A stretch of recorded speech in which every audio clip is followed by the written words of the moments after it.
Hi guys, Artie here with another preview video where I'm trying to interest you with new unreleased yet games just so you know what there will be to play in the future. Before we start it, however, make sure to subscribe so you won't miss out the other videos on my channel. I'm uploading gaming videos every Monday, Wednesday and Friday. Anyway, in this episode we are discussing Hellblade: Senua's Sacrifice. Hellblade is an action-adventure game being developed by the Ninja Theory, known for making the reboot to the popular series Devil May Cry, with a release planned for Microsoft Windows and PlayStation 4 and scheduled on the 8th of August. The studio itself describes Hellblade as an independent AAA quality game, which in theory means it is half the size of a typical AAA game, reducing its cost also by half, while keeping the quality at the top level, though in the next month we will see exactly how this idea will work out. Senua's Sacrifice is also a story-driven experience, the story following a Celtic warrior, Senua, in her quest to the Hell.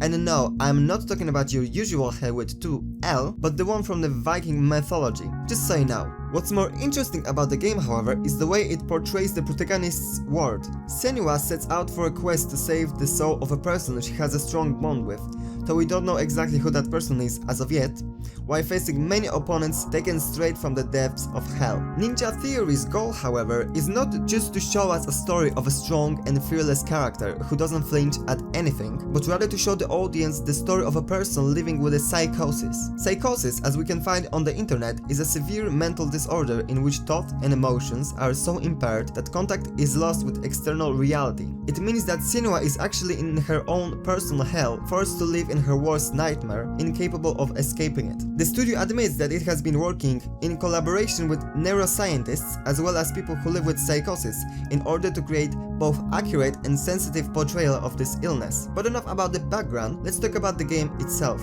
The psychosis takes a huge part in a whole game, during which we can hear many voices whispering in Senua's head, giving us advice, expressing our fears, describing what's going on in the environment, narrating this story, and many more, while we meet and fight enemies with an ingrown animal skulls in their heads. Spoken enemies are twice as big as our protagonist, meaning that simply smashing a hit button will only result in our own demise. Instead, the key of defeating them lays in Senua's speed and technical abilities, and the player's way of thinking, of course. The fighting system doesn't look very complex. Our main abilities including light, heavy and melee attacks, along with blocking and evading, but at the same time it might make the combat technique easy to master by your average gamer.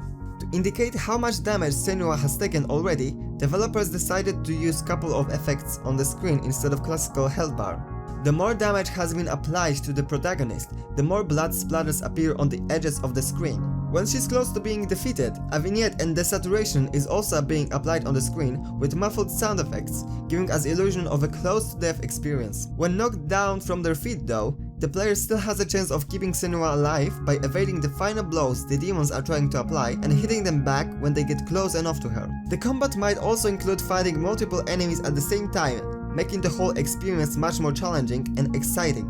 The point of view leaves the player with a pretty narrow field of sight, making us vulnerable to the enemies around us, which developers are trying to make up with an option to switch the targets easily and with a 3D sound, meaning that when an enemy is going to attack us somewhere from behind, we will not only know about it, but we will also know where from he's going to attack us, as long as we are wearing headphones, of course. As I have mentioned before, Hellblade is a story-driven game, meaning that fighting is not all we can expect from it. While trying to save the soul of a loved one, Senua also takes on a personal journey through her own past, with a possible plot covering relationship with her dead mother and the traumatic experiences which brought the disorder on her. Once again, psychosis takes a huge part in it, bringing back certain memories, commenting on them, distorting them and driving the protagonist even more into the insanity. But the game is not just about demonic reality and hellish enemies, it also has its pretty moments where the designers and animators can truly show off their skills. We can especially witness it while solving logical puzzles,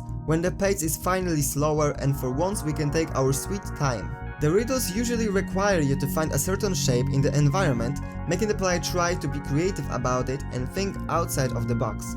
That's all I can say about the game for now. In the next month we will see if the whole experience is as exciting as the Ninja Theory made us think by far, but until that, I hope that this video will encourage some of you to buy the game when it's out. Anyway, if you enjoyed the video, give it a thumbs up, subscribe and share it with your friends, and I will see you in the next video.